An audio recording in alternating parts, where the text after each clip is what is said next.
So when you look at Bitcoin itself, the moment the ISM, we've had this very low period of ISM, and that was driven by this very flat dollar, and also by rates staying higher than normal. But as the ISM starts crossing 50, economic growth comes back, earnings come back, household earnings come back, stuff gets reinvested in markets. So at this point is when Bitcoin super accelerates.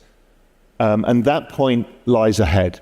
We're about to see that point now. Now, we haven't shown it on this presentation, but we've also imputed how it reacts to ISM. And if we get to that 57 ISM, that puts Bitcoin at 450,000. In recent months, Bitcoin and the broader crypto market have staged an impressive rebound, driven by rising liquidity, renewed institutional interest, and speculation surrounding the next phase of the economic cycle. Spot Bitcoin ETFs have been a major catalyst, drawing in new capital, while expectations of a shift in Federal Reserve policy from tightening to easing have injected fresh momentum into risk asset. Despite this surge, many investors remain cautious, questioning whether this rally marks the start of a sustainable bull run or just another temporary peak. Amid this uncertainty, RAOUL Pal, founder of Real Vision and a former Goldman Sachs executive, is making one of the boldest predictions in the market. In a recent keynote, he projected Bitcoin could soar as high as $450,000 during this cycle. According to Pal, this isn't mere speculation, it's grounded in macroeconomic fundamentals. He points to the expansion of global liquidity, the turning tides of central bank policies, and increasing investor risk appetite as the key forces aligning to fuel Bitcoin's next major breakout. Pal's framework centers on the historical relationship between global M2 liquidity growth and crypto bull markets, as well as the critical role of debt refinancing in driving monetary expansion. He argues that we're entering a phase where these dynamics converge, creating optimal conditions for a major acceleration in Bitcoin's price.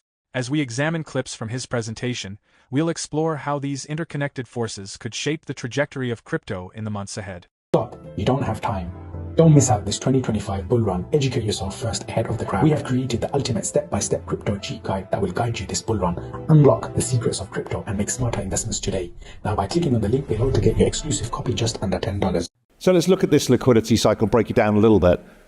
So when you look at it, global M2 is a good proxy for total global liquidity. Why I use this on these charts is it's more real time. Total global liquidity is takes a longer to calculate for the various data inputs. But global M2 does a very good job. Again, like the dollar version, this is wildly outperforming what happened at the Trump previous cycle. So we've got plenty of dollar liquidity. Global M2 is driven by two things: the dollar itself, which is why it's accelerating so much, and then the global financial system, that's the banks. And what they're doing now, all of the governments around the world and the central banks are forcing the banks to buy debts. Basel IV is a reason behind that. The new changes to the SLR in the US. All of this is a way of forcing bonds and debt into the banking system, and then forcing the banks to create more money using them as reserves. It's just another way of debasing the currency. So global M2, when we look at it outright, it does the same pattern every time. These patterns repeat not out of voodoo, it's because it's driven by the debt refi cycle. The average maturity of global debt is 4 years. They're all between the 3 and 5 year sector. There's some long-term debt. Nobody can issue long-term debt because the market won't absorb it. So what we find is we're shorter term.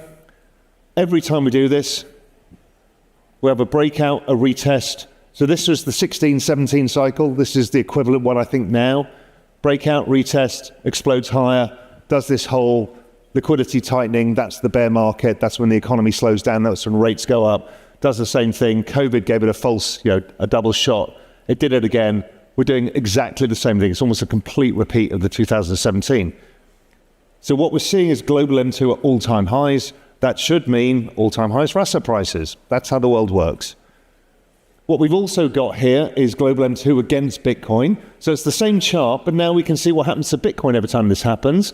It breaks out, retest, and then Bitcoin starts hitting the next leg of the banana zone. Usually you start the banana zone a bit earlier with the breakout, you have the correction, and then it goes. And I've talked about this, there's 3 phases of the banana zone. Phase 1 was Q1 last year, as we started to break out in all these measures, new all-time highs in liquidity, Bitcoin goes to all-time highs. We have the corrective period, which is the correction zone, and then we get the banana zone part 2, which is usually alt season. This is the fabled chart that everybody in the world has copied from me, but this is the global M2 chart versus Bitcoin with a 12-week lead. It's been like voodoo. It is the most voodoo-like chart I've ever come across, and it works. Will it work entirely? Often what you find is later on, Bitcoin outperforms global M2 because of the speculative mania that builds over time as people realize what's going on. What it tells us is the back end of this year is basically a one-way street with a few corrections. The corrections will be normal. You will be questioning me saying, is it all finished? Is the banana zone finished? Is it all over? Do I need to get out now? And generally speaking, just follow the money. It really is that simple. The other thing is, okay, well, with the dollar and the banking systems doing this, well, the other thing that's doing it is the central banks. China is starting to print money. China has, I think, by my measure, 3 to 4 trillion to print, but they need the weaker dollar. They need to agree the tariffs with the US. In exchange, the US will continue to weaken the dollar. They will allow the dollars into the Chinese system so they can refi all of the dollar debts. And a lot of China debts, all of the corporate debts are in dollars.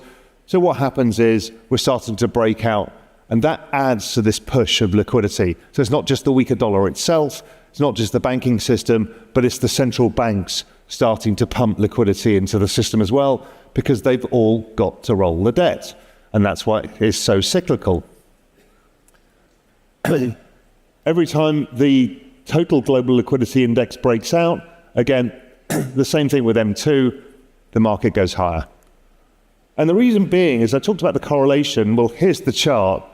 It's a 90% correlation with weekly global liquidity. That's Bitcoin. And the NASDAQ is a stunning 95%. And so it's hard to refute that this is not what is happening. It's so obvious, but most people want to refuse to believe it. They start mid-curving the whole thing, saying, well, that's not the printing of money, and this is not how it is. It's so clear in the data. It's so obvious that this has been going on. And even when you listen to Scott Bessent speak or Janet Yellen speak, they all talk about this. They talk it about in the terms of basically the everything code framework. Powell's thesis centers on the expansion of global liquidity, measured by indicators like global M2. Historically, surges in liquidity have driven strong rallies across equities and crypto markets, with Powell noting a nearly 90% correlation between global liquidity and Bitcoin's price over time. What makes this cycle unique is the scale and coordination of liquidity injections worldwide, as central banks expand balance sheets to manage sovereign debt and refinance trillions in maturing bonds in the coming years. Regulatory changes such as Basel IV and updates to the U.S. supplementary leverage ratio are compelling banks to hold more government bonds, further increasing the monetary base. At the same time, China is quietly boosting its own liquidity efforts, adding another layer of global monetary easing. These combined forces are pushing global M2 to all-time highs, setting the stage for renewed asset price appreciation, especially in Bitcoin and other cryptocurrencies. Powell frames this within the debt refinancing cycle, which typically follows a 4-year rhythm due to short to medium-term debt maturities. Waves of refinancing prompt fresh liquidity injections that create repeating patterns in asset market. As liquidity expands, excess capital tends to flow first into large-cap assets like Bitcoin and the NASDAQ, before moving into smaller altcoins as speculative appetite grows. This, Powell argues, is the structural reality of the global financial system, not financial voodoo. Business cycle. Business cycle is currently weak. The business cycle is the most important cyclical factor. It drives, it's part of the global liquidity construct. So the business cycle actually came out today or yesterday at 48.7, slightly weaker as we've been expecting. Bitcoin's already priced it down to 47.4. So Bitcoin's already priced in the bad news. But the good news is financial conditions lead it by 9 months. It's a very useful tool. And it's telling us that we're going to see the business cycle pick up super strong. And this will keep going. I think we'll end up in the 60s. It also prices Bitcoin by doing this. And so when you look at Bitcoin itself, the moment the ISM, we've had this very low period of ISM, and that was driven by this very flat dollar, and also by rates staying higher than normal. But as the ISM starts crossing 50, economic growth comes back, earnings come back, household earnings come back, stuff gets reinvested in markets. So at this point is when Bitcoin super accelerates. And that point lies ahead. We're about to see that point now. Now, I haven't shown it on this presentation, but we've also imputed how it reacts to ISM. And if we get to that 57 ISM, that puts Bitcoin at 450,000. Is it exact? Will it be exactly that? No. But all of the people who are saying it's going to 150, 250 are probably scarred from last cycle without looking at the forward-looking data. So it's incredibly positive for me. It also is what drives altcoin season. So the fabled altcoin season, everyone's like, it's never going to happen again. It's just a function of the business cycle. Why? Because household earnings are still subdued, because the business cycle is subdued. Average businesses outside of technology have subdued earnings. The moment the business cycle picks up, everyone has spare cash. Cash gets recycled into assets. People move further out the risk curve. So altcoins are exactly the same as credit spreads, small caps, emerging markets, junk bonds, all of this, they're all exactly the same thing. The further out the risk curve, the business cycle actually drives all of it. It's also the same with fine wines. It's also the same with Rolex watches, all driven by the same thing. So we all want to see the ISM above 50. We've got the forward-looking data to say it's going to happen pretty soon, and that's going to be a very big signal to us. Usually that will happen as Bitcoin starts breaking all-time highs, which we imagine should happen pretty quickly, because that's every time that happens when we start to see these liquidity conditions. But the problem is nobody believes me. Everyone's like, no, but the markets and Trump and tariffs and geopolitics and China and then Russia and that's all and what you've all done is price in maximum fucking fear. At every point, you've got, this is number of stocks with a 40 days RSI below 30. This was before the rally really started. One of the few ever, this is the same as we had at COVID, when the world shut down. It's the same as the Russian default and the Asian crisis. People are crazy with fear. Investor Intelligence Survey, percentage bullish, all-time record lows. The least bullish people have ever been in history. And the forward-looking indicators tell you the economy is about to explode higher, and people are massive bearish. What was interesting is we just saw the charts coming out today was that retail investors had been buying the dip. Institutions still haven't. They're all massively underweight. Despite widespread fear fueled by geopolitical tensions, trade wars, and doubts about global growth, forward-looking indicators are signaling optimism. The U.S. business cycle, as tracked by the ISM index, is set to rise above 50, indicating a return to economic expansion. Historically, this milestone marks the point when Bitcoin and other risk assets experience sharp upward momentum. Powell's model even suggests that if the ISM index approaches 57, Bitcoin could surge to $450,000, a target many view as unrealistic but one grounded in recurring liquidity trends and business cycle patterns. It's not just Bitcoin benefiting from this shift. As household earnings recover and investor confidence grows, capital tends to flow further along the risk spectrum.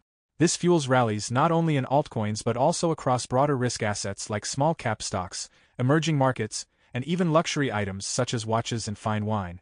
However, Powell highlights that sentiment remains near historic lows. Institutional investors remain heavily underweight and cautious, while retail investors have quietly begun buying dips, creating a notable disconnect between data-driven optimism and prevailing fear. This gap could spark a powerful market squeeze, pushing prices higher as investors climb the wall of worry once again. For savvy crypto investors, the takeaway is clear. Focus on tracking liquidity, business cycle indicators, and macroeconomic fundamentals rather than getting swept up in headlines and fear-driven narrative. What do you think? Can Bitcoin really reach Powell's $450,000 target, or are markets still too fragile? Let me know your thoughts in the comments. For more Daily Dose Crypto news, check out these two awesome videos on your screen. Click now and we will see you on the next video.